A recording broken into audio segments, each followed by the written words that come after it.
கடைசி மூச்சு விடுகின்ற நேரம் வரைக்கும் அல்லாஹ் எங்களுக்கு என்ன செய்யறான், சந்தர்ப்பம் தந்து வச்சுக்கிறான்.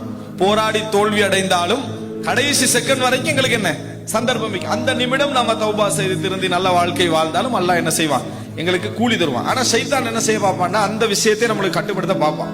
எது, இந்த சிலர் என்ன செய்வாங்க, ஒரு தடவைக்கு வந்து நான் சினிமா பார்க்க மாட்டேன் அல்லது மோசமான வேலைகள் செய்ய மாட்டேன் முடிவெடுப்பா, மறுபடி நல்லா வருவா, மறுபடி கட்டு போறது, மறுபடி தௌபா செய்யறது, இப்படியே ஒரு 10-20 தடவை நடந்திருக்கு.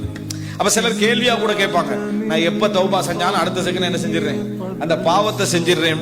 அப்ப இது அல்லாஹ் இந்த தௌபாவை ஏற்றுக்கொள்வானா அப்படின்னு. நாங்க அதுல அல்லாஹ் தஆலா தௌபா ஏற்றுக்கொள்வான்னு பதில் சொன்னாலும் சைத்தான் ஒரு பதில் சொல்றான். எப்படி ஏற்றுக்கொள்வான், எப்படி உண்ட தௌபா என்ன செய்வான், அல்லாஹ் ஏற்றுக்கொள்வான். நீ விளையாட்டு காட்டுற மாதிரியே இருக்கு. ஒன்று பாவத்தை விடணும் அல்லது தௌபாவை விடணும்.